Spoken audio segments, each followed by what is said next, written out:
اعوذ باللہ من الشیطان الرجیم بسم اللہ الرحمن الرحیم۔ ہماری نیکسٹ سورہ کہف ہے۔ یہ مکی صورت ہے اور اس کی 110 آیات ہیں، اور لفظ کہف کا مطلب ہوتا ہے غار، کیو۔ اور کیونکہ اس سورہ میں اصحاب کہف کا واقعہ بیان ہوا ہے، غار والوں کا، آیت نمبر 9 سے 25 تک، تو اس حوالے سے اس سورت کا نام کہف رکھا گیا۔ احادیث میں اس کی بہت زیادہ فضیلت آئی ہے، خاص طور پر جمعے کے دن پڑھنے کے لیے۔ رسول صلی اللہ علیہ وآلہ وسلم کی حدیث ہے کہ جو انسان جمعے کے دن سورہ کہف کی تلاوت کرتا ہے تو اللہ تعالیٰ اگلے جمعے تک اس کے لیے ایک خاص قسم کا نور روشن کر دیتے ہیں،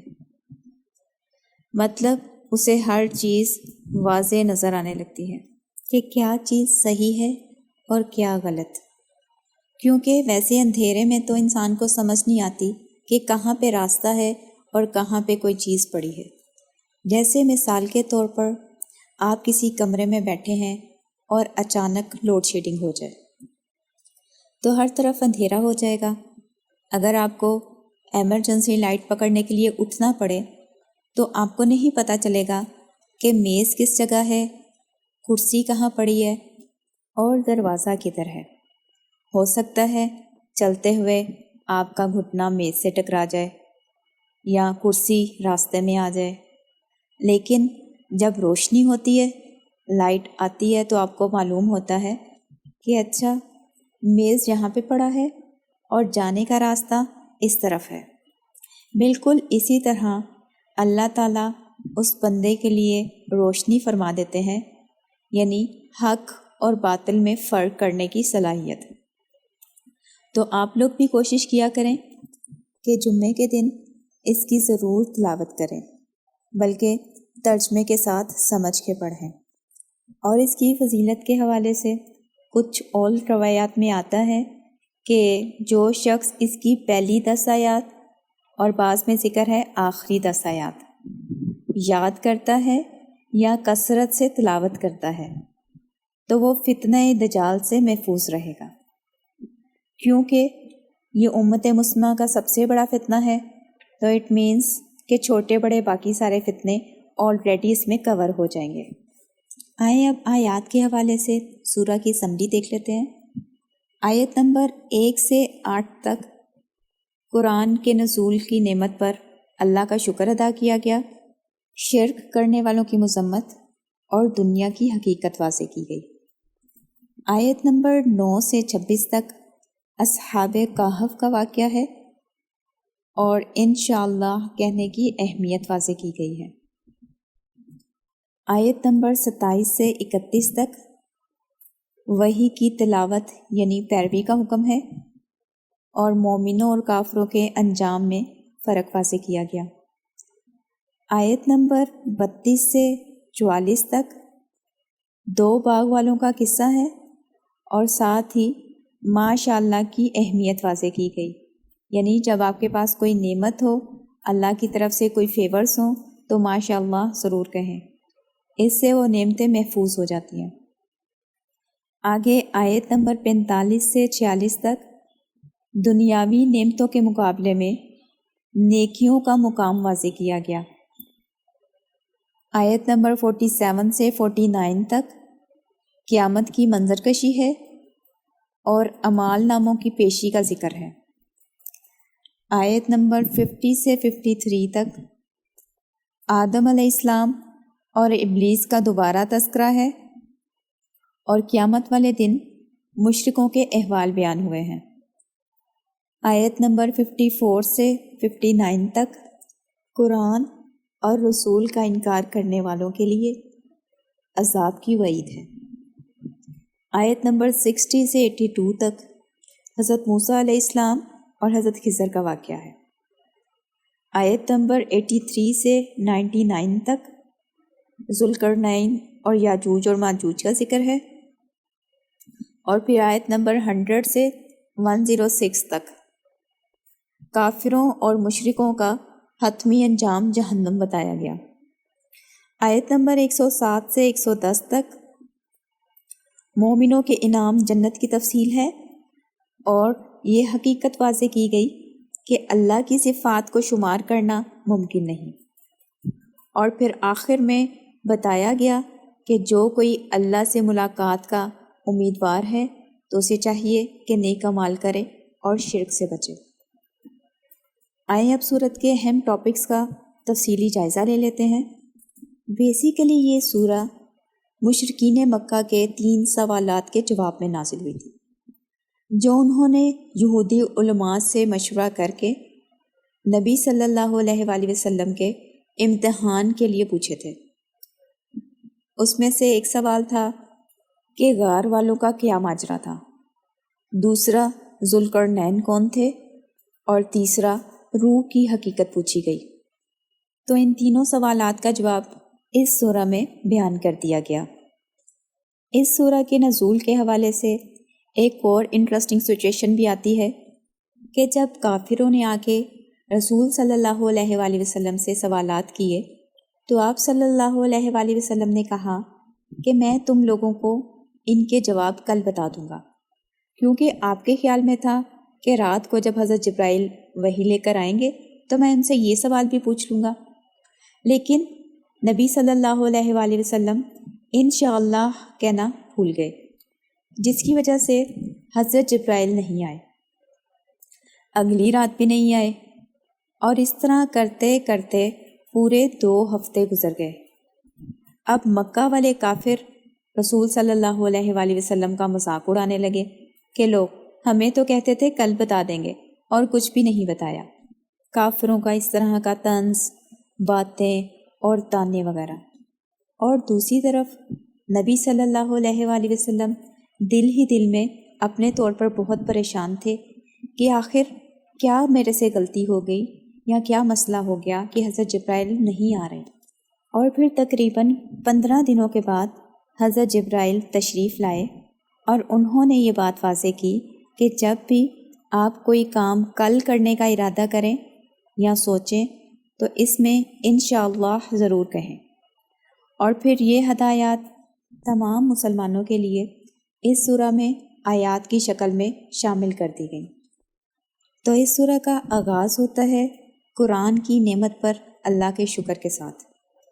اور یہ سورہ پچھلی سورت کے ساتھ کنیکٹ ہوتی ہے، کیونکہ پچھلی سورہ کے اینڈ پر الحمدللہ کہنے کی تاکید تھی، اور اس سورہ کا آغاز الحمدللہ پر ہوتا ہے۔ تو اس سورہ کی ابتدا ہوتی ہے اللہ کے کلام پر، اور اس کا اختتام ہوگا اللہ اور رسول کے ذکر پر۔ اس کے شروع میں بتایا گیا کہ قرآن ایک واضح کتاب ہے جس میں کسی قسم کی کوئی ٹیڑھ نہیں، اور اس کے نزول کا مقصد بتایا گیا کہ یہ نیک لوگوں کو جنت کی خوشخبری دیتا ہے اور کافر اور مشرکین کو جہنم کے عذاب سے خبردار کرتا ہے، جو دنیا میں مگن ہیں اور آخرت کو بھولے بیٹھے ہیں۔ پھر اس سورہ میں سب سے پہلے اصحاب کہف کا واقعہ آتا ہے کہ وہ چند نوجوان تھے جو توحید پر جم گئے، اور انہوں نے مشرک لوگوں کے ظلم و ستم سے بچنے کے لیے اور اپنا ایمان محفوظ رکھنے کے لیے غار میں پناہ لے لی، اور پھر اللہ تعالیٰ نے معجزے کے طور پر انہیں 309 سال تک وہاں سلائے رکھا۔ یہ واقعہ کچھ اس طرح ہے کہ نوجوان جو ایک بستی میں رہتے تھے وہ ایک اللہ کو مانتے تھے، یعنی توحید کے قائل تھے، اور حضرت عیسیٰ علیہ السلام کے دین پر تھے، کیونکہ حضرت عیسیٰ علیہ السلام کی بنیادی تعلیمات کے مطابق اللہ ایک ہے اور اسی کی عبادت کرنی چاہیے، تو وہ اسی کو مانتے تھے۔ لیکن اس ملک کا بادشاہ کافر تھا، یعنی وہ بت پرست تھا، تو اس نے انہیں اپنے دربار میں بلایا اور ان سے سوال کیا کہ تم کس کی عبادت کرتے ہو؟ تو نوجوانوں نے جواب دیا کہ ہم اس رب کی عبادت کرتے ہیں جو آسمانوں اور زمین کو پیدا کرنے والا ہے۔ تو یہ بات بادشاہ کو بہت بری لگی، کیونکہ وہ تو بت پرست تھا۔ تو اس نے نوجوانوں کو کہا کہ وہ اپنے فیصلے پر غور کر لیں، یعنی دوبارہ سوچ لیں، اگر تو وہ اپنی بات بدل لیں تو میں انہیں معاف کر دوں گا، لیکن دوسری صورت میں انہیں قتل کر دیا جائے گا۔ تو ان نوجوانوں نے آپس میں مشورہ کیا اور یہ طے کیا کہ مشرکین کے شر سے بچنے کے لیے ہمیں کہیں فرار ہو جانا چاہیے یا چھپ جانا چاہیے۔ تو پھر وہ ایک غار میں جا کر چھپ گئے، اور کیونکہ وہ کافی پریشان تھے اور انہیں اپنی جان کا خطرہ تھا، تو اللہ تعالیٰ نے انہیں پرسکون کرنے کے لیے سلا دیا، اور پھر تقریباً 300 سال تک انہیں سلائے رکھا۔ اور جب وہ اٹھے تو ان کے ارد گرد کا ماحول بالکل بدل چکا تھا، کیونکہ 300 سال میں تو بہت چینجز آ جاتی ہیں، بہت ساری جنریشنز گزر جاتی ہیں۔ تو وہ کافر بادشاہ بھی مر چکا تھا، اور باقی سارے لوگ بت پرستی چھوڑ کر حضرت عیسیٰ کا دین اختیار کر چکے تھے۔ جب کئی سال سونے کے بعد یہ لوگ نیند سے جاگے تو ایک دوسرے سے سوال کرنے لگے کہ ہم کتنا عرصہ سوئے رہے ہیں۔ ان میں سے کسی نے جواب دیا 1 دن، اور پھر کسی نے کہا کہ دن کا بھی تھوڑا حصہ، اور پھر ان میں سے ایک نے کہا کہ اللہ ہی بہتر جانتا ہے کہ ہم کتنا عرصہ سوئے رہے۔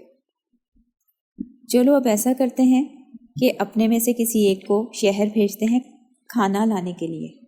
لیکن وہ بڑی احتیاط سے جائے کہ کسی کو خبر نہ ہو کہ ہم یہاں چھپے ہوئے ہیں۔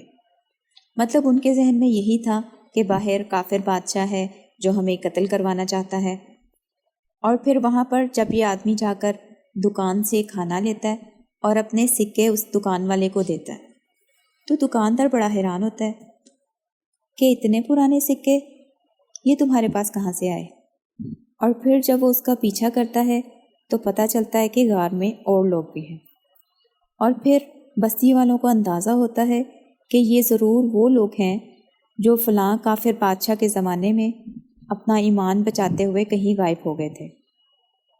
پھر وہ سارے لوگ ان کی بہت عزت کرتے ہیں اور انہیں دعوت دیتے ہیں کہ آپ لوگ ہمارے ساتھ چل کر بستی میں رہیں، لیکن یہ لوگ غار میں واپس جاتے ہیں اور اللہ کی طرف سے انہیں موت آ جاتی ہے۔ اصل میں اس وقت بستی کے جو لوگ تھے ان میں یہ ڈاؤٹ چل رہا تھا کہ ہم مرنے کے بعد کیسے دوبارہ زندہ ہو سکتے ہیں، تو اللہ نے ان کے ذہن سے وہ ڈاؤٹ دور کرنے کے لیے ایک دفعہ یہ غار والے لوگوں کو جگایا، تاکہ ان لوگوں پر واضح ہو جائے کہ اگر اللہ چاہے تو اتنے 100 سال سلانے کے بعد بھی دوبارہ جگا سکتے ہیں، یعنی زندہ کر سکتے ہیں۔ تو بالکل اسی طرح اللہ تعالیٰ آخرت میں بھی لوگوں کو اٹھا کھڑا کریں گے، کیونکہ موت بھی بالکل نیند کی طرح ہوتی ہے۔ اور پھر وہاں پر ان لوگوں کے مرنے کے بعد ارد گرد کی بستی والوں نے ایک مسجد تعمیر کر دی، اور اس واقعے کے ذریعے اس وقت کے مسلمان جو مکہ میں تھے اور ان کے اوپر بھی کافی مشکلات آ رہی تھیں، ان کو صبر کرنے اور اپنے عقیدے اور دین پر قائم رہنے کی تلقین کی گئی، اور مشرکین کے لیے آخرت کا ثبوت پیش کیا گیا جسے وہ ماننے سے انکار کر رہے تھے کہ کس طرح اٹھائے جائیں گے۔ تو اصحاب کہف کا واقعہ بیان کر کر نبی صلی اللہ علیہ وآلہ وسلم کو حکم دیا گیا کہ آپ مشرکین کے ساتھ کسی قسم کا کوئی سمجھوتا نہ کریں، اور اپنی توحید پر قائم رہیں، اور اپنے ساتھیوں کے ساتھ شفقت اور مہربانی کا سلوک رکھیں، اور کافر سرداروں کو کسی قسم کی اہمیت دینے کی ضرورت نہیں۔ اور اصحاب کہف کے واقعے کے حوالے سے اس میں ایک بڑی خوبصورت دعا بھی سکھائی گئی، ربنا آتنا من لدنک رحمہ وہیئ لنا من امرنا رشدا، کہ اے ہمارے رب ہم پر اپنی طرف سے خاص رحمت نازل فرما اور ہمیں اپنے کام اچھے طریقے سے سر انجام دینے کی توفیق عطا فرما۔ اور بنیادی طور پر اس سورہ میں ٹوٹل 4 واقعات بیان کیے گئے ہیں، جس میں اللہ تعالیٰ کی مختلف صفات کو واضح کیا گیا۔ جیسے پہلا واقعہ جو اصحاب کہف سے ریلیٹڈ ہے، اس میں اللہ کے علم کی وسعت کی طرف اشارہ ہے کہ وہ تمام آسمانوں اور زمین کے غیب کا جاننے والا ہے، یعنی ماضی، حال اور مستقبل تمام حالات کے بارے میں علم اللہ کے پاس ہے۔ اس کے بعد 2 باغ والے بندے کا واقعہ آتا ہے جو اپنی نعمتوں پر غرور کرتا ہے اور اللہ کا ذکر اس میں شامل نہیں کرتا، تو اس کا باغ تباہ ہو گیا اور اینڈ پر بتایا گیا کہ تمام اختیار نعمتیں دینے کا اور نعمتیں واپس لینے کا اللہ کے پاس ہے۔ اور اس واقعے کے ذریعے یہ حقیقت واضح کی گئی کہ نعمتوں کو محفوظ رکھنے کا طریقہ یہ ہے کہ اللہ کا شکر ادا کیا جائے اور اپنے ٹیلنٹ اور پلاننگ پر فخر نہ کیا جائے، اور کسی بھی نعمت پر ماشاء اللہ کہنے سے اس کی حفاظت ہو جاتی ہے۔ اور اس واقعے کے اینڈ پر کنکلوڈنگ کومنٹ یہ دیا گیا کہ مال، دولت اور اولاد تو اس دنیاوی زندگی کی زینت ہیں، اور اصل چیز جو ہمیشہ باقی رہے گی وہ ہمارے نیک اعمال ہیں۔ اور پھر قیامت کا نقشہ کھینچا گیا کہ اس دن پہاڑ چلنے لگیں گے اور تمام لوگ اللہ کے سامنے جمع ہوں گے اور وہ اپنا اعمال نامہ دیکھ لیں گے، اور مجرم لوگ اس دن پچھتائیں گے کہ یہ اعمال نامہ کیسا ہے جس میں ہر چھوٹی بڑی بات درج ہے، اور پھر سب کو ان کے اعمال کے لحاظ سے جزا اور سزا ملے گی۔ نیکسٹ آیات میں سرسری طور پر دوبارہ سے حضرت آدم اور ابلیس کا تذکرہ ہے۔ اس کے بعد اللہ تعالیٰ رسولوں کو بھیجنے کا مقصد بتاتے ہیں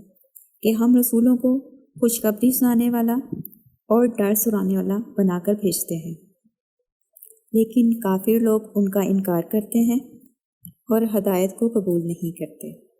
اور پھر یہ حقیقت واضح کی گئی کہ اگر اللہ لوگوں کو ان کے اعمال کے حوالے سے پکڑ کرنے لگتا تو ان پر عذاب جلدی آ جاتا، لیکن اللہ بہت بخشنے والا اور رحم کرنے والا ہے، اس لیے وہ لوگوں کو مہلت دیے جاتا ہے۔ اس کے بعد تیسرا واقعہ شروع ہوتا ہے جو حضرت موسیٰ علیہ السلام اور حضرت خضر کا ہے۔ اس واقعے میں 3 مختلف سچویشنز آتی ہیں جس سے یہ پتہ چلتا ہے کہ اللہ کے ہر کام میں کوئی نہ کوئی مصلحت یا حکمت ہوتی ہے، یعنی بظاہر کوئی بھی ایسی چیز یا کوئی بھی ایسی سچویشن جو ہمیں آکورڈ لگ رہی ہو، اصل میں اس کی بیک پر کوئی نہ کوئی حکمت ہوتی ہے، اور ہر کام اللہ کی پلاننگ کا حصہ ہوتا ہے۔ یعنی اس واقعے میں اللہ کی پلاننگ اور حکمت پر زور دیا گیا ہے۔ اور پھر جب حضرت موسیٰ کی ملاقات حضرت خضر سے ہوتی ہے تو قرآن میں ان کا نام مینشن نہیں کیا گیا، صرف یہ بتایا گیا ہے کہ ہمارے بندوں میں سے ایک بندہ فوجد عبدا من عبادنا، اور ساتھ میں ان کی تعریف بیان کی گئی کہ آتیناہ رحمتا من عندنا وعلمناہ من لدنا علما، یعنی ایسا بندہ جس کو ہم نے اپنی طرف سے رحمت اور خاص علم سے نوازا تھا۔ اس کے بعد چوتھے واقعے کا ذکر آتا ہے جو حضرت ذوالقرنین سے ریلیٹڈ ہے، جنہیں اللہ نے زمین میں بہت اقتدار عطا کیا تھا اور حکومت سے نوازا تھا۔ تو اس واقعے سے ہمیں یہ پتہ چلتا ہے کہ دنیا میں جتنا بھی اقتدار اور حکومت ہے وہ بھی اللہ کے حکم سے ہی تقسیم ہوتی ہے۔ اللہ جسے چاہتا ہے بے حساب دیتا ہے۔ حضرت ذوالقرنین کے ذکر میں ایک تو کفار قریش کے سوال کا جواب تھا، اور دوسری طرف ان کے لیے ایک سبق تھا کہ دنیا میں ایک عظیم بادشاہ ایسا بھی گزرا ہے کہ جو اتنا مال اور اقتدار ہونے کے باوجود اللہ پر بھروسہ کرتا تھا اور انصاف سے کام لیتا تھا، مطلب اس میں ذرا بھی غرور اور تکبر نہیں تھا۔ یعنی اس کا موازنہ قریش کے سرداروں سے کیا گیا کہ ان کے پاس تھوڑی سی دولت ہے اور وہ اسی پر اکڑتے پھرتے ہیں۔ پھر آگے چل کر سورہ کے آخر میں توحید اور آخرت کے عقائد بیان ہوتے ہیں تاکہ مشرک اور کافر ایمان لا کر آخرت کی بھلائی حاصل کر سکیں۔ اور یہاں پر یاجوج ماجوج کا بھی ذکر آتا ہے۔ اس کے بعد کافروں اور مشرکوں کا حتمی انجام بتایا گیا کہ آخر میں ان کا کیا انجام ہوگا۔ مومنوں کو جنت کی خوشخبری دی گئی اور یہ بتایا گیا کہ اللہ کی صفات اتنی زیادہ اور لامحدود ہے کہ ان کو شمار کرنا ممکن نہیں، چاہے پوری دنیا کے سمندر اور اتنے ہی اور شامل ہو کر سیاہی بن جائے اور اللہ کی تعریفیں لکھی جائیں، تب بھی یہ ساری کی ساری سیاہی ختم ہو جائے گی اور اللہ کی تعریفیں ختم نہیں ہوں گی۔ اور پھر سورہ کا اختتام اس بات پر ہوا کہ جو لوگ اپنے رب سے ملنے کی امید رکھتے ہیں انہیں چاہیے کہ نیک اعمال کریں اور اللہ کی عبادت میں کسی قسم کا شرک نہ کریں۔